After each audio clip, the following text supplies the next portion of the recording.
안녕하세요. 저는 인천에 살고 있는 30대의 평범한 여성이랍니다. 세상에 별 사람들이 다 있듯 별의별 사연들을 품고 살잖아요. 그런데 저는 제가 이 일을 겪기 전까지는 그렇게 크게 힘든 일이 없었습니다. 너무 충격적인 일이라 30년 동안 조용했던 삶에 폭탄이 한 번에 떨어진 건가 라는 생각이 살며시 들기도 했는데요. 그런 제 사연 다들 한 번만 들어주시길 바랍니다. 전 원래 어려서부터 결혼을 일찍 하고 싶어 했어요. 오죽하면 고등학생 때도 결혼 노래를 불러서 저희 아빠께서는 그렇게 빨리 집을 떠나고 싶냐며 서운해 하셨고, 친구들은 제가 1등으로 결혼할 거라 생각했죠. 저 역시 제가 1등으로 결혼할 줄 알았습니다. 그러나 현실은 제 꿈을 이루기에는 너무 버거운 존재였어요. 늘 자연스럽게 만나서 연애하는 걸 좋아했던 편인데, 그러다 보니 결혼 상대로는 부족한 면들이 보였고 결국 헤어짐으로 이어졌습니다. 그들이 특별히 뭘 잘못했다기보다는 결혼까진 아닌 연애 있잖아요. 제가 이렇게 헤매고 있을 때 주변 친구들은 오히려 저보다 빨리 시집을 가기 시작했고 애를 낳고 사는 모습을 보니 마냥 부러웠습니다. 그렇게 초조해야 할 나이는 아니라는 걸 알지만 그냥 결혼을 하고 싶었거든요. 결국 저는 자연스러운 만남을 포기하고 결혼을 위해 상대방의 조건을 모두 파악한 후 만나는 자리를 선택했고, 그렇게 여러 남자와의 만남 끝에 제 짝을 찾았습니다. 지금의 제 남편은 조건도 만족이었는데 심지어 첫날 얼굴을 확인했더니 너무 잘생겨서 완전히 빠져버렸습니다. 결혼 생활은 결국 서로 얼굴 보고 사는 거잖아요. 남편의 외적인 모습까지 제 맘에 쏙 들어버렸습니다. 역시 인연은 따로 있다고 하던데 내 인연이 여기 있었구나 싶었어요. 남편도 저도 서로 결혼을 전제로 만나는 거라 연애 초기부터 자연스럽게 결혼에 대한 얘기를 주고받으면서 계획을 세웠습니다. 그리고 전 이 연애가 마음에 무척 들었어요. 뭔가 시간 낭비하는 것 같지도 않고 조건도 알맞지만 무엇보다 진심으로 서로 사랑해서 하는 결혼이니 더욱 좋았죠. 저만큼이나 결혼을 서두르고 싶어 했던 남편은 만난 지 1년도 안 된 상태에서 제게 프로포즈를 했습니다. 예상치도 못하게 받은 프로포즈는 잊을 수 없는 감동으로 남았고 저희는 바로 결혼을 준비했어요. 친정 부모님은 남편을 두 팔 벌려 환영하시는 분위기로 친아들처럼 반겨주셨고 남편도 저희 부모님께 살갑게 정말 잘했습니다. 그리고 시댁에 인사를 하러 갔을 때도 똑같은 분위기였어요. 저희 집도 꽤 밝고 유쾌한 분위기인데 시댁도 화목함이 인상적이었습니다. 특히나 시부가 굉장한 사업가셔서 경제적 여유가 있으신 편인데도 오히려 검소하신 게 정말 좋았어요. 남편에게는 위에 누나와 아래 여동생이 있었고 시댁에 인사를 하러 갔을 때 모두 함께 뵙습니다. 오느라 고생했네. 어서 와요. 네, 안녕하세요. 저는 성미연이에요, 아버님, 어머님. 그래요. 오느라 힘들었을 텐데 어서 들어와요. 임금님 수라상 저리 가라 할 정도로 한상 가득 차려서 저를 환대해 주셨고 좋은 분위기 속에 함께 식사를 했습니다. 처음엔 형식적인 대화들로 시작해서 슬슬 어색함이 풀렸죠. 그리고 시부께서는 제게 정말 마음에 쏙 든다며 첫 대면에 통과를 아주 통쾌하게 외치시며 배웅을 해주셨습니다. 양가에 모두 인사를 마치고 나니 결혼한다는 게 실감이 나기 시작하면서 양가 부모님 모두 저희를 좋게 봐주시니 다행이었어요. 이 얘기를 제 친구들에게 했었는데 몇몇 친구들은 더 살아봐야 안다고 말해주기도 했고 몇몇 친구들은 시댁 제대로 만난 것 같다면서 부럽다고 하기도 했습니다. 제가 사람 보는 눈이 정확하지는 않지만 느낌상 시댁 잘 만난 것 같다는 생각을 하긴 했어요. 사실상 형님의 신우까지 있으면 조금 쉽지는 않죠. 그러나 제 결혼 생활은 그렇지 않았습니다. 결혼 후에 오히려 형님과 신우랑 따로 만나면서 데이트도 하고 그렇게 잘 지냈어요. 특히 형님은 저를 엄청나게 챙겨주셨습니다. 제가 자기 여동생같이 느껴진다면서 혹시 살면서 어렵고 힘든 일이 있으면 무조건 형님께 털어놓고 의논하라고 말해주었죠. 마치 제게 친언니라도 생긴 것처럼 의지를 많이 했습니다. 시댁과 저희 신혼집이 차로 40분 정도 거리였고 결혼하신 형님네는 1시간 거리였어요. 그리고 미혼인 신혼애랑은 20분 거리로 가장 가까웠죠. 신우는 미혼이기도 하고 아직 젊어서 친구들과 시간을 많이 보내는 탓에 자주는 못 봤는데 1시간 거리에 사는 형님은 저랑 놀겠다며 그 힘든 거리를 왔다 갔다 해주셨습니다. 하도 저희 집 쪽으로 자꾸 오셔서 이번에는 제가 가겠다고 하면 절대 안 된다고 막으셨거든요. 그래서 정작 저는 형님네 동네에 못 가봤습니다. 한 번은 제가 형님에게 물어봤어요.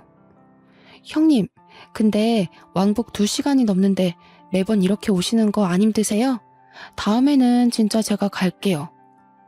무슨 소리야. 옳게 힘든 거 하지 마. 나는 운전하는 것도 좋아하고 그래서 상관없는데 옳게는 여리여리한 게 꼭 힘든 일 하면 쓰러지게 생겼잖아. 에이, 무슨 소리예요, 형님. 저 그렇게 연약한 사람 아니에요.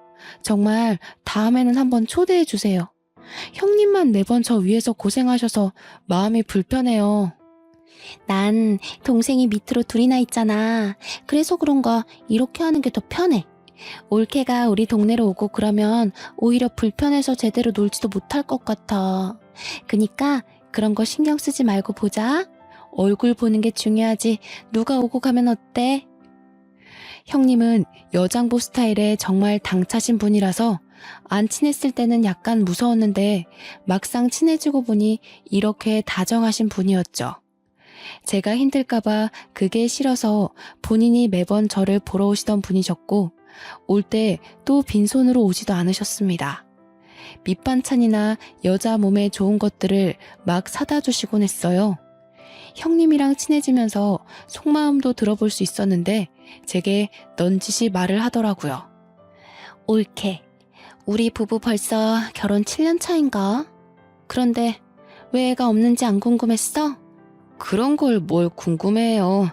요즘 딩크 부부도 많고 부부 사생활인데 뭐하러 물어요, 형님. 고맙네. 나는 아기를 정말 낳고 싶었고 꼭 낳아야 했거든? 근데 3년 동안 애가 안 생기는 거야. 그래서 남편이랑 병원을 가서 검사를 해봤더니 내 자궁이 약해서 애를 못 갖는데. 말 그대로 불임인 거지. 의사한테 그 말 듣는데 너무 서글픈 거 있지? 그래서 남편이랑 그냥 둘이서 쭉 살기로 했어. 형님, 마음고생 심하셨겠어요. 아, 그때 생각하면 뭐 전부를 잃은 기분이었지. 실제로 전부를 잃은 것도 맞고. 그래서 나는 도준이가 결혼한다고 옳게 데려왔을 때 너무 기쁘더라고. 둘이 잘 살다가 자연스럽게 애도 낳을 거고 그럼 조카 생기는 거잖아. 난 진짜 조카한테 뭐든 다 해줄 거야, 옳게. 언제일지는 모르겠지만 태어날 아기는 좋겠네요. 형님, 정말 아픈 상처를 저한테 이렇게 꺼내주셔서 감사해요. 그간 왜 형님네는 아기가 없는지 살짝 궁금하긴 했는데 이날 형님의 말을 듣고 마음이 참 많이 아프더라고요. 또 한편으로는 부담 갖지 말라면서 말은 했지만 내심 조카를 얼마나 바라고 계실까 싶기도 했죠. 저희 부부는 아기를 늦게 가질 생각도 없었고 자연스럽게 가질 생각이었기 때문에 하루빨리 좋은 소식을 들려드려야겠다 싶었습니다. 저를 챙겨주는 좋은 마음은 형님뿐만이 아니었죠. 시부모도 정말 과했습니다. 명절이 되어 시댁에 가기라도 하면 제가 힘들까봐 오히려 형님과 신우에게 일을 시키고는 하셨죠. 자꾸 그런 모습들이 오히려 부담스러워 정말 괜찮다고 제가 하겠다고 나서면 남편까지 나서서 저를 쉬게 했습니다. 저 정말 괜찮아요. 다 같이 얼른 하고 쉬는 게 좋죠. 저도 할게요. 무슨 소리야. 얼른 방에 가서 쉬고 있어. 이런 거 젊어서부터 자꾸 하면 몸 상해. 그래, 옳게. 나랑 도희가 할 거니까 얼른 가서 쉬어. 아, 정말 괜찮아요. 그냥 같이 할래요. 어디 아픈 것도 아닌데 저만 왜 특별 대우를 받아요. 그게 우리 집안 룰이야. 며느리라고 막 부려먹는 거 난 딱 질색이야. 그니까 얼른 들어가서 쉬다가 저녁 먹을 때 나와. 상상도 해본 적 없는 시댁에서의 풍경이었습니다. 제 지인들만 해도 명절날이로 명절만 지내고 오면 끙끙 앓고는 했는데 전 오히려 너무 심심했죠. 과할 정도로 저를 아껴주고 챙겨주는 시댁 식구들 덕분에 좋기도 하지만 한편으로는 부담스럽기도 했습니다.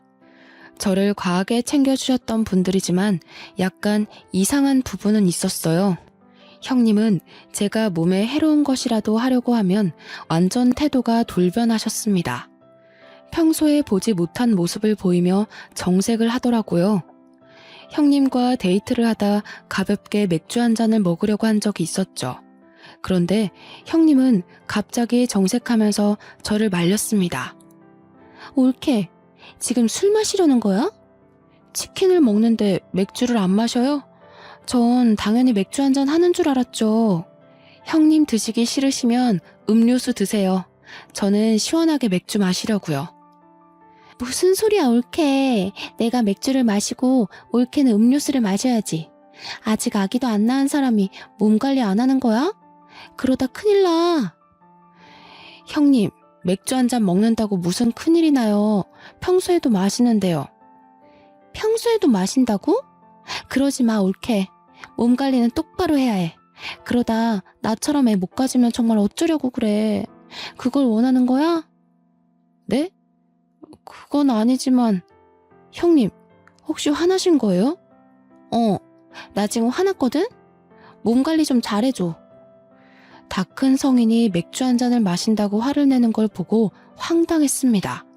제가 임신 중에 마시는 것도 아니고 심지어 임신 준비를 하고 있는 것도 아닌데 너무 과하지 않나 싶었죠.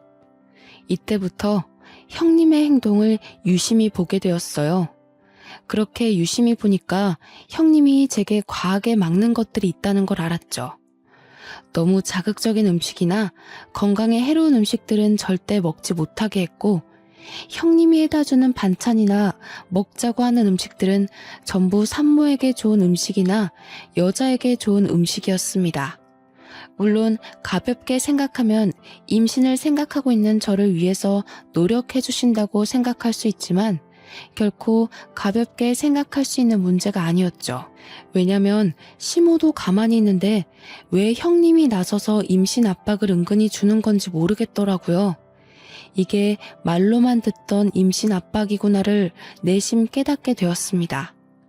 평소에는 천사 모습을 한 형님이셨지만 저렇게 제가 본인의 뜻에 어긋난다 싶으면 완전히 정색한 호랑이로 돌변하고는 했죠. 그런 모습들이 점점 불편해지기 시작할 때쯤 아니나 다를까 형님은 대놓고 제게 물어봤습니다. 올케, 그나저나 아직 소식은 없는 거야? 네? 어떤 소식이요? 어떤 소식이냐니. 당연히 임신이지. 아, 네, 아직 없죠. 왜 아직 없어?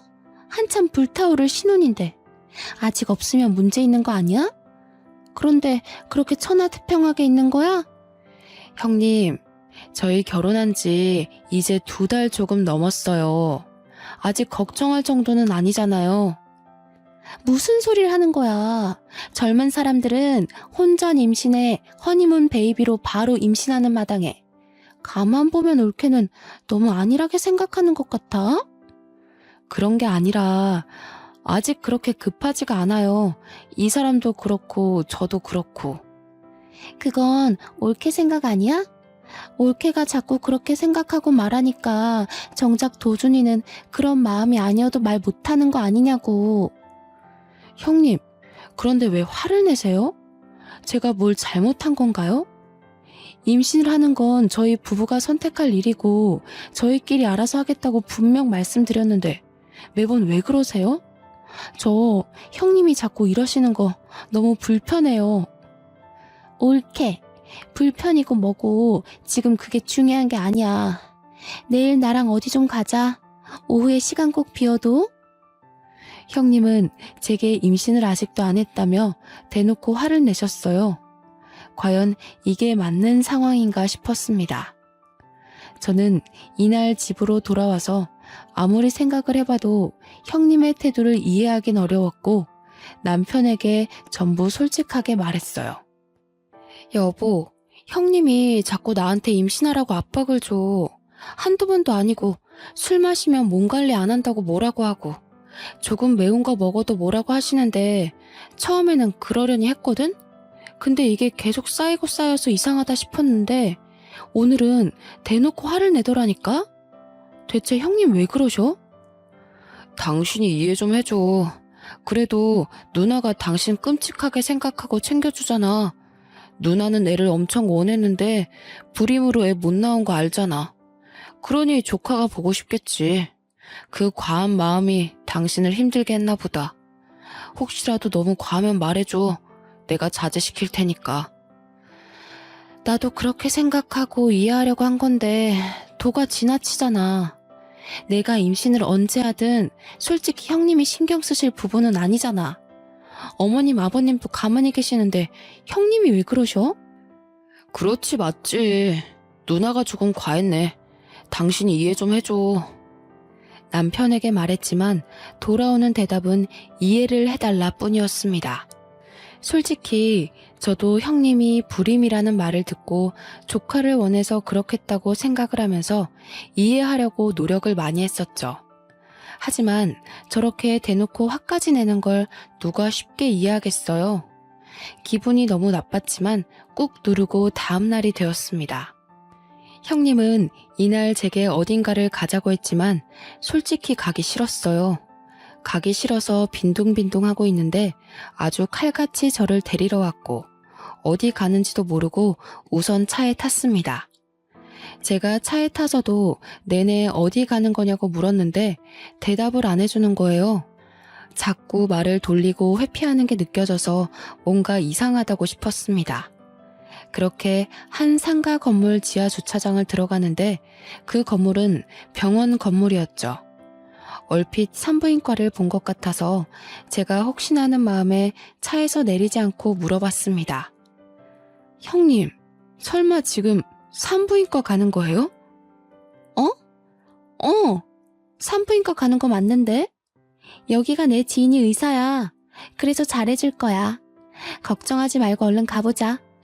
자연 임신이 어려운 거면 빨리 시험관이든 뭐든 해야지. 그렇게 넋놓고 있을 때가 아니거든. 형님, 정말 뭐 하시는 거예요? 저랑 의논도 안 하시고 병원을 데려오세요. 지금 이거 너무 선 넘는 행동인 거 아시죠? 정말 많이 참으려고 노력하고 있는데 오늘은 도저히 못 참겠네요. 검사를 받더라도 제가 알아서 받을 거니까 제발 저희 부부 일에 신경 좀 꺼주실래요? 가긴 어디를 가. 여기까지 왔으면 검사라도 하고 가라니까. 검사하는 게 뭐 어려운 것도 아닌데 대체 왜 그래 어린애처럼. 제가 지금 검사하는 게 어려워서 이래요? 형님 행동하시는 게 기분 나쁘니까 그렇죠. 저는 형님이 잘 챙겨주셔서 진심으로 좋고 감사했는데 아무래도 적당히 선을 두고 보는 게 좋겠네요. 당분간은 따로 찾아오지 말아주세요.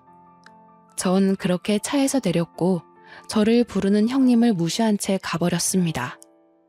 집으로 오는 길 내내 아무리 생각해도 너무 화가 나는 거예요. 막말로 형님이 뭔데 저렇게까지 설치는지 모르겠고 불편하다 못해 오만정이 다 떨어졌습니다. 남편이 퇴근해서 돌아올 때까지 전 기다렸다가 남편에게도 말했어요. 나 오늘 형님 손에 이끌려서 강제로 산부인과 가서 검사받을 뻔했어. 나한테 한마디 상의도 없이 병원까지 갔다고. 내가 대체 어디까지 이해를 해줘야 하는데? 말 좀 해봐. 아, 정말이야? 누나가 너무 심했네. 내가 누나한테 그러지 말라고 말할게. 그러지 말라고 말하는 게 아니라 대체 왜 그러냐고 좀 물어봐. 나도 궁금해 죽겠으니까. 어머님, 아버님도 나한테 임신 강요를 안 하시는데 왜 형님이 저렇게 계속 스트레스를 주는 건데? 그리고 어디 한번 물어보자. 당신도 사실 아기를 빨리 원하는데 나 때문에 말 못하고 있다는 게 맞아? 아니, 뭐 꼭 그런 거는 아니고 그냥 빨리 생기면 좋기는 하지. 나한테는 그런 말 한 적도 없잖아. 그런 생각이 있으면 당사자인 나한테 말을 해야지. 왜 형님한테 말해서 전해 듣게 만들어? 결국 당신도 문제야. 이날 남편에게 엄청나게 퍼부었습니다. 형님을 대신해 남편에게 화풀이를 한 거죠. 남편은 한참을 제 말을 들어주다가 사실은 아이를 원한다면서 빨리 낳고 싶다고 말을 했어요. 이런 말을 아내인 제게 했으면 정말 좋았겠죠. 왜 저한테 안 하고 형님에게 했는지 모르겠더라고요. 전날 남편이 형님에게 연락해서 앞으로 제게 임신에 대한 압박을 주지 말라고 말하는 걸 얼핏 들었지만 모른 척 했습니다. 이후 형님은 정말 미안하다고 연락이 몇 통 왔었어요. 조카를 너무 원했는데 아무래도 본인의 방식이 잘못이었다며 사과를 한다고 했죠. 우선 사과를 받아줄 거지만 적당히 거리를 뒀으면 좋겠다고는 말했습니다. 예전처럼 너무 자주 만나는 건 원치 않는다고 말했어요. 이 말을 잘 포장해서 돌려서 말을 했고 형님도 알겠다고 하셨죠. 이미 제대로 정이 떨어졌고 불쾌함을 너무 느낀 상황이라 예전 사이로는 절대 돌아갈 수 없다고 생각했습니다. 또 형님의 진짜 모습을 봐버려서 그런가 더욱 예전처럼 지내기 싫었어요. 형님이 보고 싶든 보기 싫든 시댁에 가야 하는 명절은 돌아오고 형님이 싸운 후 처음 맞이하는 명절이 되어 시댁에 갔습니다. 여전히 저를 공주 대접해 주셨지만 이제는 제가 완강하게 나서서 일 꼭 하겠다고 그렇게 하지 마시라고 불편하다고 했죠. 그런 제 모습에 오히려 시댁 식구들이 다 놀랐지만 괜히 꼬투리 잡힐 일은 하지 않는 게 좋겠다고 생각했습니다. 그렇게 전도 붙이고 음식을 만들다가 옷에 계란물을 흘려서 갈아입으려고 방에 갔죠. 저희 시댁이 2층 집이고 저희가 가면 2층을 사용해요. 옷을 갈아입고 2층에서 1층으로 내려오는데 1층에서 형님과 남편 그리고 신우가 다투는 소리가 들렸습니다. 시모와 시부는 방에 들어가서 쉬고 계셨거든요. 저는 뭔가 직감적으로 이건 꼭 내가 들어야 한다고 생각을 해서 엿듣기 시작했죠. 그럼 이게 다 나 때문이라는 거야? 애초에 이건 도준이 네 탓이지. 결혼한 지가 언젠데 아직도 애 한 명을 못 만들어. 너 바보냐? 어디 부족해? 그만들 좀 해. 다 들리겠다고. 엄마 아빠도 그렇고 새언니도 들으면 어쩌려고 그래 정말? 어련히 알아서 할 건데 누나가 설쳐서 이 꼴난 거를 왜 인정을 안 해? 웃기지 마. 그게 뭐가 그렇게 어렵다고 너는 여태 몇 년 동안 그거 하나를 못하냐고. 언제까지 내가 이러고 있어야 하는데 나는 뭐 좋아서 이러고 있냐고. 아 그럼 빠지던가. 원래 아들인 나한테만 주는 건데 불쌍해서 끼워줬더니 말이 많아. 내가 경고하는데 누나 설치지 마. 한 번만 더 설쳐서 일 키우면 누나는 국물도 없어. 아 그만들 좀 하라고. 기다려봐. 내가 망 보고 올게. 딱 봐도 내용이 이상한 대화였고 신우가 망을 보고 온다는 말에 전 다시 계단을 올라갔습니다. 그리고 자연스럽게 내려오는 척 했어요. 마주친 신우에게는 뭐 가지러 가냐고 물었고 저를 보고 깜짝 놀란 신우는 어색하게 그렇다며 올라갔습니다. 내려와서 아무렇지 않게 음식을 하는데 아무리 생각해도 저 대화에 대해 너무 물어보고 싶었죠. 그러나 물어본다고 대답해줄 사람들은 아니었기에 머리를 굴려봤어요. 분명히 뭔가 있구나 싶었습니다. 제가 음식을 하는 와중에도 제 눈치를 살짝 보는 형님과 남편의 시선이 느껴졌지만 애써 무시하며 음식을 했어요. 다 끝낸 후 다 같이 저녁을 먹는데 갑자기 형님이 이상한 말을 꺼냈습니다. 우리 엄마랑 아빠는 좋겠네. 며느리가 하지 말라고 해도 직접 이렇게 맛있는 명절 음식도 해주고. 좋기야 한데 정말 괜찮으니까 다음부턴 하지 마. 힘들어. 그래 세아가. 여기 식구가 몇인데 너까지 고생하니? 거봐. 들었지 옳게? 다음부터는 안 해도 괜찮아. 올케는 이런 거 하지 말고 예쁜 손주를 안겨줘야 진짜 효도하는 거지. 그렇지? 아유, 그럼 바랄 것도 없지. 내가 지금 이 나이에도 아직 버티고 있는 이유가 태어날 손주한테 한 푼이라도 더 주려고 그러는 건데. 그러게. 생각해보니 너희는 여태 소식이 없니? 병원은 가본 거야? 몸에 문제 있는 거 아니야? 아, 저희 아직 젊고 병원까지는 안 가봤어요. 조금 더 노력해보고 그래도 안 생기면 같이 병원 가볼게요. 젊다고 생각할 문제가 아니야, 세아가. 요즘 식습관에 환경 문제까지 겹쳐서 젊은 아가씨들도 불임이 얼마나 많은데 그걸 가볍게 생각하고 있었어? 조금 실망인데. 하루빨리 병원 가서 결과 알려주도록 해.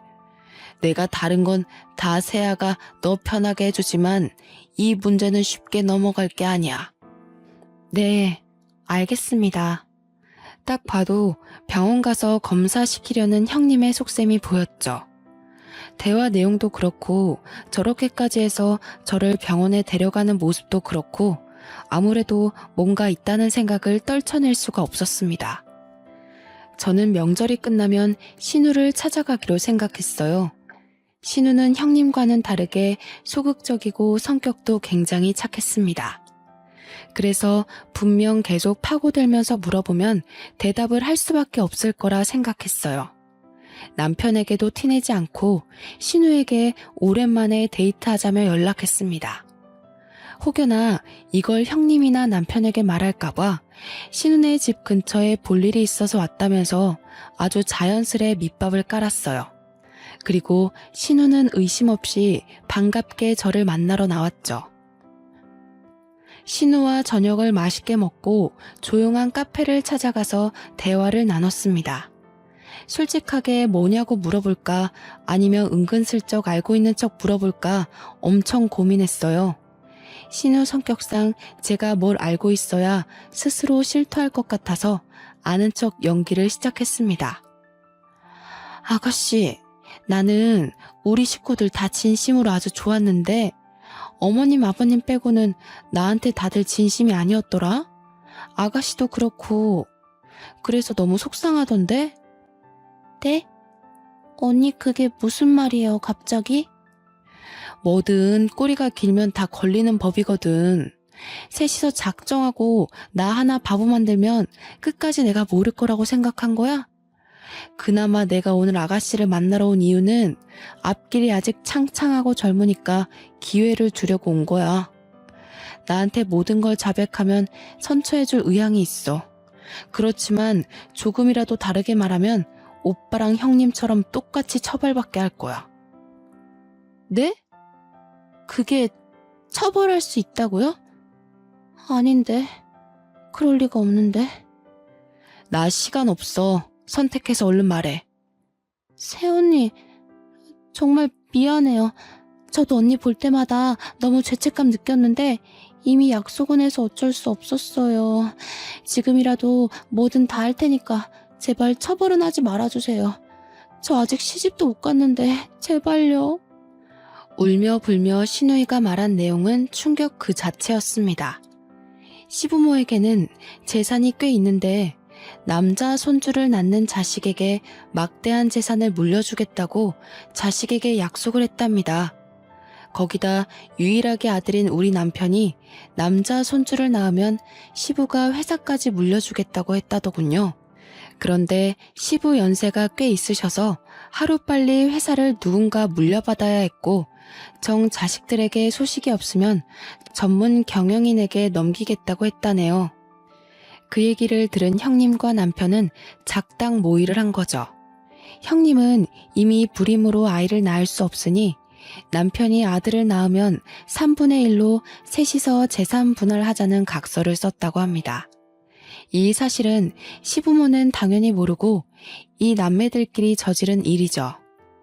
상황이 이러니 당연히 제가 빨리 아이를 가져야 했고 형님은 소식이 없는 제가 혹시라도 본인처럼 아이를 못 가질까봐 검사까지 시키려고 했던 겁니다. 전 이 사실을 알고 너무 소름이 끼쳐서 말을 못하고 있었어요. 그런데 이게 끝이 아니었죠. 신우는 정말 제가 본인을 처벌할까봐 무서웠는지 알고 있는 사실을 다 말해주는 눈치였습니다. 꺼이꺼이 울면서 말을 하더라고요. 새언니, 정말 미안해요. 저도 정말 멈추고 싶었던 게 오빠랑 언니는 돈에 미쳤어요. 오빠 전 여자친구랑 원래 결혼하기로 했었거든요. 아이가 생겨서요. 그런데 아이 성별이 딸인 걸 알고 오빠가 그 여자를 버렸어요. 그래서 아이랑 그 여자랑 정말 힘들게 살 거예요. 지금도. 뭐라고? 진짜 너네 사람이 아니구나. 그걸 알면서도 눈 감아준 건 결국 아가씨 너도 공범인 거야. 알아? 아무리 돈이 좋고 각서를 썼더라도 가족이니까 그만하라고, 이건 멈춰야 한다고 말렸어야지. 그런데 나한테까지 피해를 주려고 해? 미안해요, 정말로. 언니는 그 전 여자친구가 꼴나기 전에 얼른 떠나요. 그냥 내가 해줄 수 있는 말이 이것뿐이에요. 그리고 저희 부모님한테는 비밀로 해줘요. 부모님 아시면 저희 죽어요, 정말. 우선 아가씨가 나한테 말한 거 알면 형님이랑 남편이 가만 안 둘 거야. 나도 모른 척하고 있을 테니까 아가씨도 당분간은 모른 척해. 혹시라도 신우가 형님과 남편에게 자백했다고 말해서 일이 틀어질까봐 입단속을 시켰습니다. 모든 사실을 알고 나니까 너무 충격적이라서 그런지 입이 다물어지지도 않더라고요. 충격이 커서 남편과 한 침대에서 도저히 함께 잘 자신이 없어서 일이 생겼다 말하고 그날은 호텔에 가서 혼자 하루를 보냈습니다. 밤을 새우면서 많은 생각을 했는데 그 전 여자친구라는 사람을 찾아서 꼭 만나야겠더라고요. 그래야 정확하게 알 수 있을 것 같았죠. 그런데 이상하게 걸어다니는데 속이 울렁거리고 자꾸 몸이 나른한 게 잠을 미친 듯이 잤어요. 아무래도 스트레스를 과하게 받아서 그런 거겠지 생각하고 넘겼는데 순간 설마 하는 생각이 들었죠. 혹시나 하는 마음에 테스트기를 해봤는데 두 줄이 나와버렸습니다. 하필 이 타이밍에 임신 사실을 알게 되니 막막해서 테스트기를 종류별로 한 6개를 해본 것 같아요. 가장 정확한 건 아무래도 병원을 가봐야 하는 거니 바로 병원을 가봤죠. 주수가 짧아서 아직 성별은 확인이 불가했지만 임신이 맞았습니다. 저는 그냥 그날 바로 남편에게 말했어요. 나 임신이래. 오늘 병원 갔다 왔어. 뭐? 그게 정말이야? 성별은? 아들이래? 무조건 아들이어야 하는데? 당신 정말 웃긴다. 왜 아들이어야 하는데? 임신을 축하해줘야지 성별을 따지고 들어? 왜? 딸이면 어쩔 건데? 지우려고? 어? 에이, 왜 그래? 당신 임신했다고 벌써 예민한 거야? 무조건 아들을 낳아야지. 내 아빠 말 못 들었어? 아들이 태어나야 딱 물려받을 거 다 받고 그러지. 자기 전에 하늘에 빌고 또 빌어야겠다. 무조건 아들. 제발. 딸이면 어쩔 건데? 딸이면 솔직히 난 낳기 싫어. 그냥 지우고 다시 가져야지 뭐. 생명이 무슨 장난이니? 소름 끼친다 당신. 태어나서 환영 못 받을 바에는 기억도 없을 때 없어지는 게 맞지. 너 같은 게 왜 태어났을까? 너희 남매 재산 분할 때문에 아들 낳아줄 여자가 필요하다며? 다 필요 없고 소름 끼치니까 당분간 떨어져서 지내자. 생각할 시간이 필요해. 뭐? 그거야 맞는 말이긴 하지만 그렇다고 해서 당신한테 피해를 준 건 아니잖아. 아, 우선 아직 성별도 모르니까 그래, 떨어져 지내면서 편하게 있어. 내가 안 보일 테니까. 그치만 꼭 몸 조심해야 돼. 사람이라면 감히 내뱉을 수 없는 말을 아무렇지 않게 하는 남편을 보고 전 충격을 받았습니다. 별거를 하자고 말했지만 남편은 별거고 뭐고 귀에 들리지도 않았고 기뻐서 날뛰더라고요. 아직 성별을 모르니 성별이 판별될 때까지는 나가 있어 주겠다는 말을 하는데 저게 사람인가 싶었습니다. 전 이미 모든 마음의 결정은 했고 이혼 준비를 바로 시작했어요. 이어 미혼모로 사는 남편의 전 여자친구를 찾기 위해 흥신소의 도움을 받았습니다. 흥신소의 도움을 받았더니 생각보다 빨리 찾게 되었고 제 생각보다 그 여자는 너무 힘겹게 살고 있었습니다. 같은 여자로서 너무 안타까웠습니다. 제가 먼저 연락드리니 저보다 남편에게 복수하려고 이를 갈고 있더군요. 안녕하세요. 저 전화드린 성미연이에요. 네네. 집이 허름하죠. 우선 앉으시고 정말 찾아와줘서 고마워요. 그 자식 그쪽한테도 그렇게 했어요? 저랑 우리 딸 버리듯 그렇게 한 거예요? 그러려고 하고 있는 것 같아요. 저는 아직 초기라 성별을 모르거든요. 근데 아들이 아니면 지울 거라네요. 그 자식 사람 아니에요. 지가 결혼하자고 매달리고 또 매달리고 원치도 않는 임신까지 시켜놓고서 딸인 거 알자마자 처참하게 버리더라고요. 저는 그때 너무 어렸고 심지어 그 자식 때문에 부모님이랑도 연을 끊어서 갈 곳도 없었는데 정말 딸아이랑 둘이 얼마나 힘들게 살았는지 몰라요. 당장이라도 멱살 잡고 싶지만 먹고 사는 게 힘들어서 복수는 꿈도 못 꾸고 살았어요. 제가 도와드릴게요. 우리 그 복수 같이 해요. 저도 그 자식 가만 안 둘 거거든요. 그 여자의 말을 들어보니 마지막 순간까지도 남편한테 매달렸다고 합니다. 그렇지만 남편은 다른 여자가 생겼다면서 넌 이제 필요 없다고 아주 매몰차게 거부를 했다고 해요. 결국 딸을 가진 여자니까 버린 거고 재산에 눈이 멀어버린 괴물 같은 놈인 거죠. 저는 전 여자친구와 함께 복수를 시원하게 하고 끝내기로 마음먹었습니다. 다만 안정기가 될 때까지 기다렸어요. 그 기간 동안 따로 나가 살 집을 구했고 그곳으로 제 짐을 옮겨서 이사하고 있었습니다. 별거 중이라 집에 오지 않던 남편은 이 사실을 전혀 몰랐죠. 이혼을 준비하고 있다는 사실도 모르고 천하태평하게 지내는 남편이 웃겼습니다. 그리고 안정기에 접어들면서 성별이 아들이라는 것을 알게 되었어요. 저는 남편에게 성별이 아들이라고 메시지를 보내자마자 미친 듯이 전화가 왔죠. 여보, 세상에 아들이 맞아? 사실이야? 고생했어. 역시 우리 여보는 해낼 줄 알았어. 내가 정말 사랑하는 거 알지? 뭐 갖고 싶어? 내가 다 사줄게. 그러나 전 간결하게 딱 한마디만 하고 끊었습니다. 웃기시네. 나 너랑 이혼할 거야. 입 다물고 너희 부모님 집 앞으로 와. 아마 빨리 오는 게 좋을 거다. 남편이 버린 전 여친과 함께 시댁으로 쳐들어갔습니다. 시댁에 도착했을 때는 이미 형님과 신우 그리고 시부모가 있었고 전 여자친구를 보자마자 형님과 신우는 사색이 되었죠. 영문을 모르는 시부모에게는 제가 친절하게 설명을 해드렸습니다. 어머님, 아버님, 당신 자식들이 얼마나 괴물인 줄 아세요? 재산 그거 물려받겠다고 자기들끼리 각서까지 썼다네요. 제 남편이 아들 낳으면 3분의 1에서 나눠 갖기로요. 그리고 여기 있는 이 여자분은 저랑 만나기 전에 이미 남편의 딸을 낳으신 분이에요. 그런데 남편이 아들이 아니라 딸을 낳았다면서 이 여자분을 버렸다네요? 뭐라고? 그게 사실이니? 네, 제가 산 증인이죠. 제 딸아이가 벌써 5살이에요.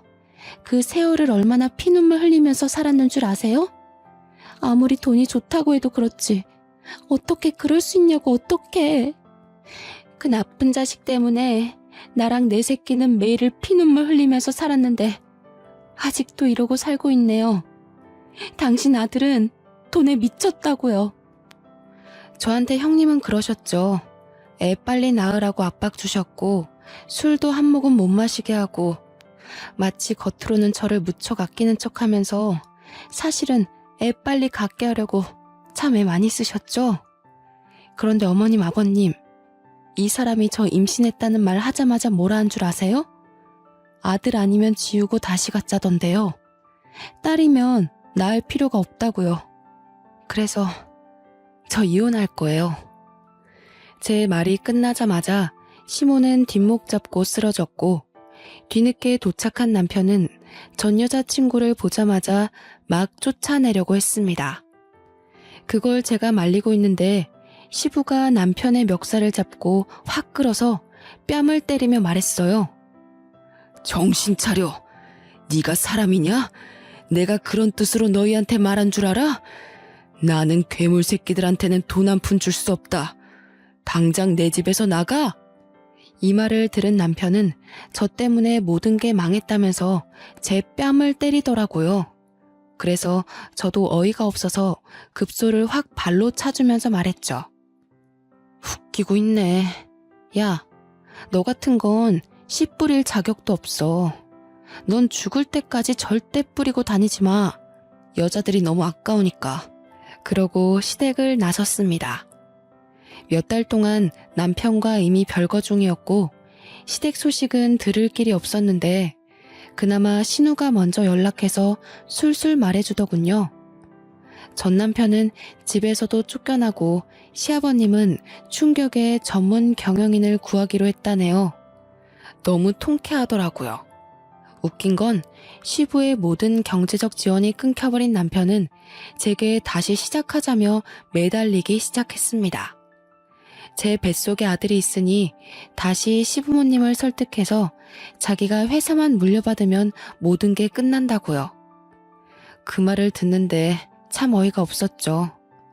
저는 완벽하게 무시하고 아예 연락을 차단해버렸습니다. 1년 전 잘생긴 아들을 출산하고 지금은 친정 부모님의 도움을 받으며 잘 키우고 있어요. 아이가 태어나자마자 시부모님이 조심스럽게 저한테 연락을 하셨어요. 본인 아들은 버렸지만 귀여운 손주 얼굴은 꼭 보고 싶다고 하면서요.